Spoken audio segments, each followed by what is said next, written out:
This is going to be a year with a lot of important policy shifts around the world. So focusing on how you can build resilience in your economy to these developments is going to be absolutely critical.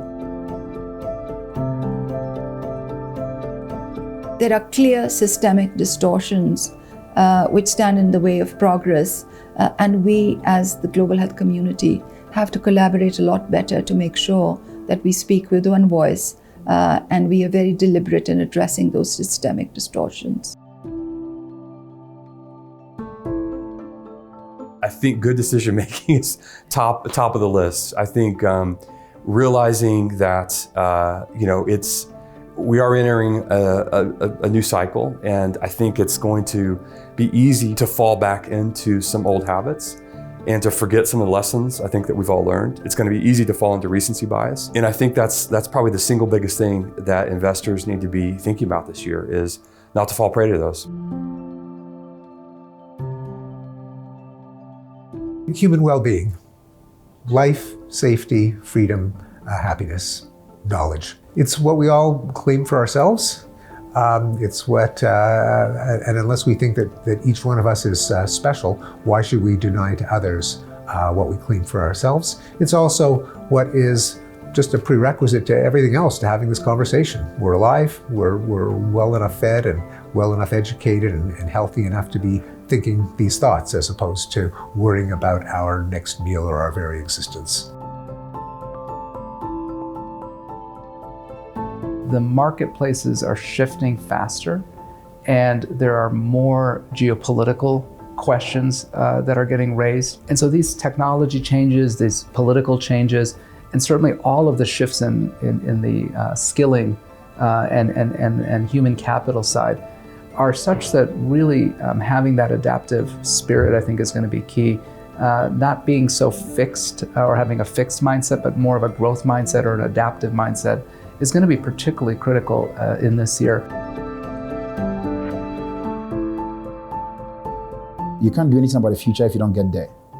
So take care of yourself and give yourself a chance to be well and be part of the future and contribute to the solutions that the world needs.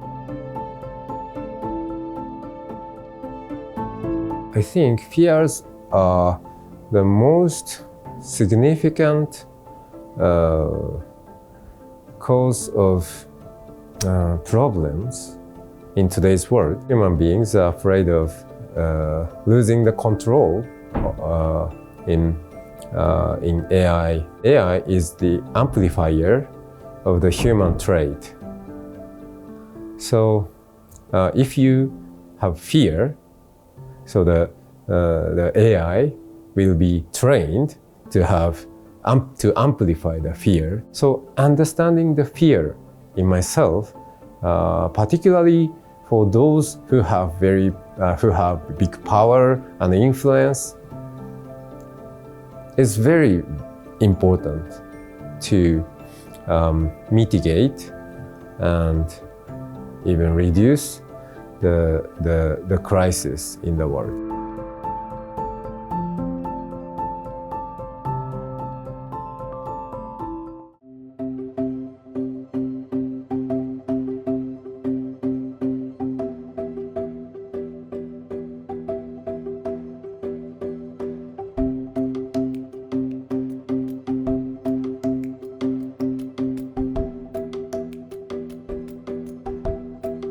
Como está la salud hoy en día, que es poco precaria. Tú vas aquí al hospital, como que el tiempo de ir y hacer una cola ya, y a ver si el médico te logra atender o llegar, porque tienen cierta hora para atender. Entonces, en el momento en que llega, un hospital móvil acá, pues se le da la oportunidad a esa persona a tener un cuidado, ¿no?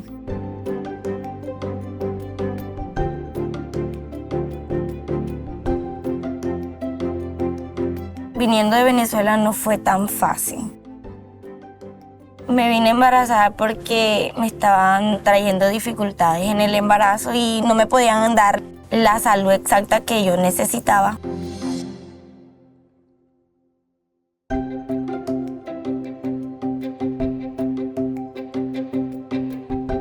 In Colombia, in that case, the country was dealing with a large influx of women and population coming from Venezuela.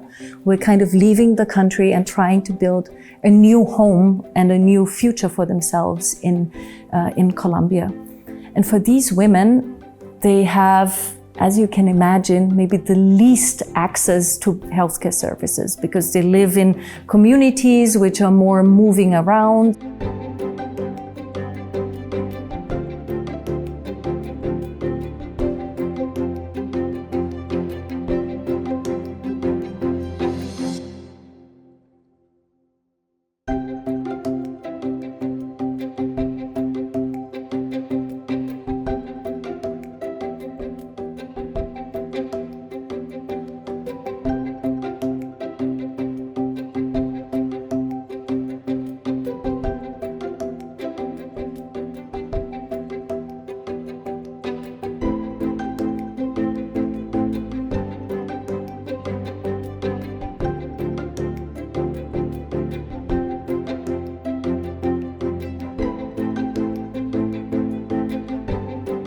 Women spend about 25% more of their life in bad health than men do. It's extremely important that we create awareness around this, that women are not just smaller men, and that there may be diseases which affect women in a very different way and express themselves in a very different way. So if you take the example of Vietnam and breast cancer screening there, we're not only working on concepts where we partner with healthcare providers to bring the scanning and the diagnosis closer to where the women live, but we're also working a lot on training people who then can do a better job in terms of making the diagnosis, helping with the follow-up.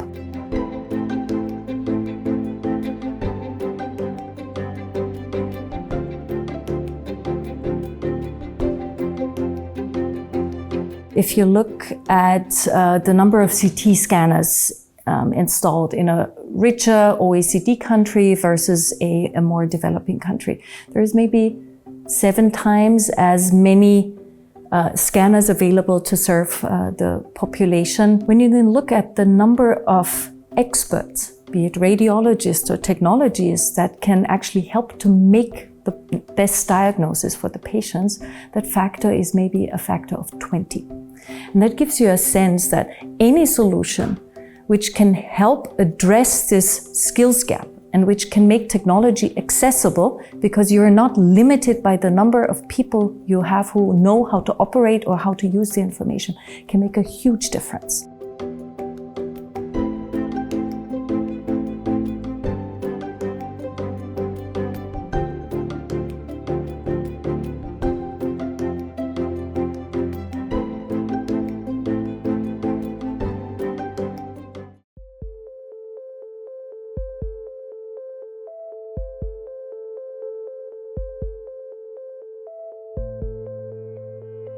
They've been massively overlooked. They're responsible for half of global warming so far, and nobody's really paying any attention.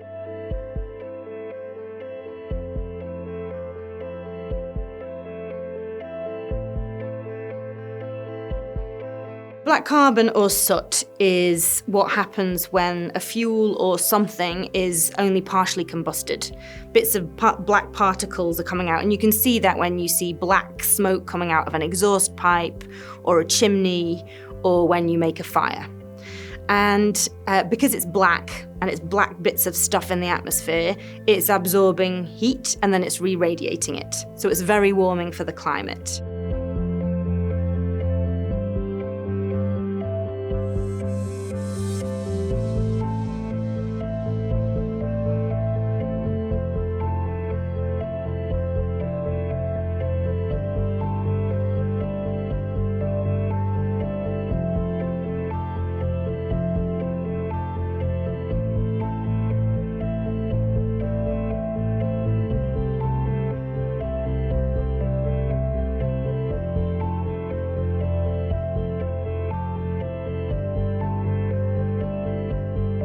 But when ozone is closer to the ground, it's called tropospheric ozone, it's actually really bad for climate change because it's a greenhouse gas, for our health because it really affects our lungs and respiratory systems, and actually for agriculture.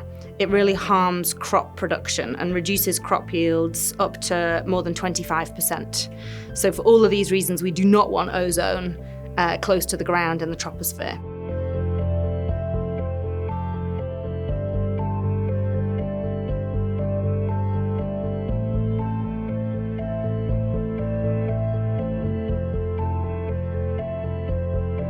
So solution could be electric vehicles. Another one is burning crop stubble in farms or burning waste in the open air. And then the chemical industry produces a lot of volatile organic compounds, and they're not tackled at all by any air pollution or climate change protocol. So that's a real low-hanging fruit to tackle if you start to look at superpollutants.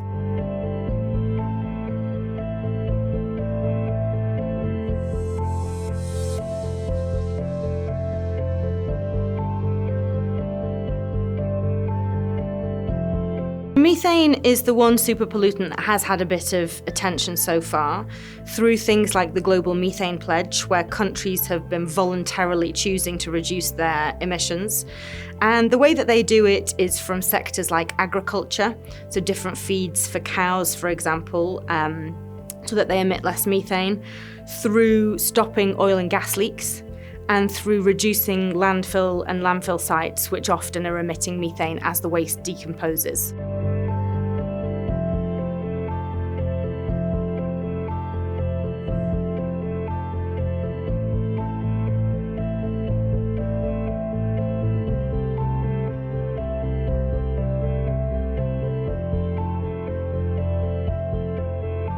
Through the Alliance for Clean Air, which the World Economic Forum is a secretariat for, 20 businesses have committed to measure and reduce their air pollution footprint.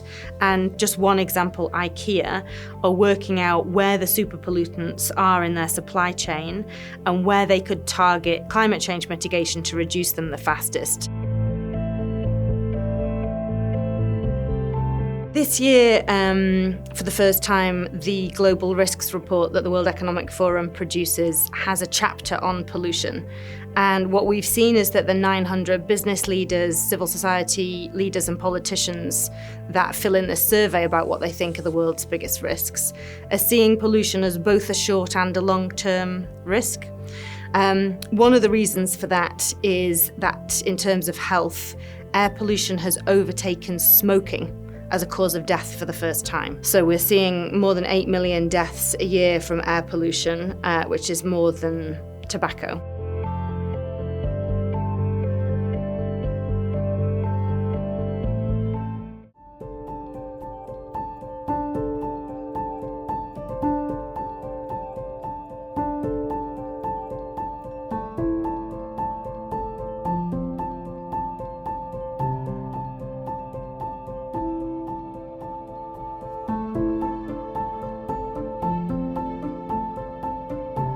So we have deaths, we have new infections, but we also have some good news. And the good news is that we have a new and powerful tool that can prevent, that can help us to end new infections so that we focus on the 40 million who need to be on treatment.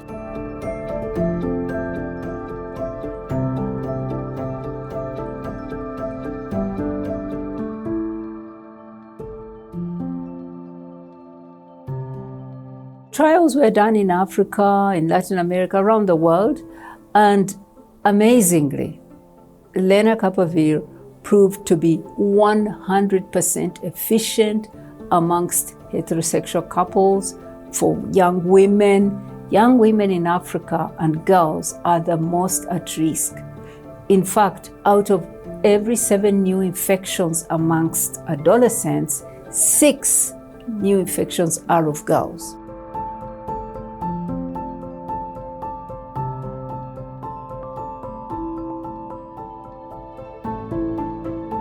And this medicine, lenacapavir, this long-acting injectable, once every 6 months, allows people whose rights are denied to go just twice a year, quietly somewhere, and get what they need.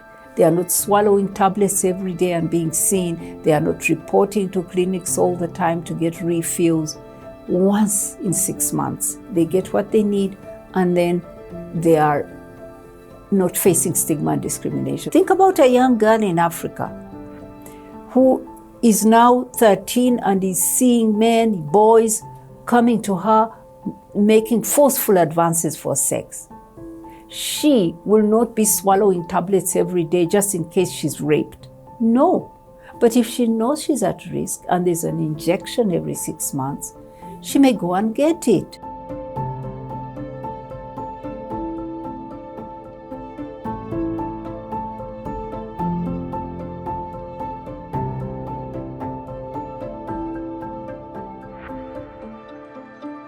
We want to work with these companies to move fast and at scale, and that means licensing many generic companies in Africa, in Asia, in Latin America, where new infections are rising, so that production is everywhere and prices come down fast.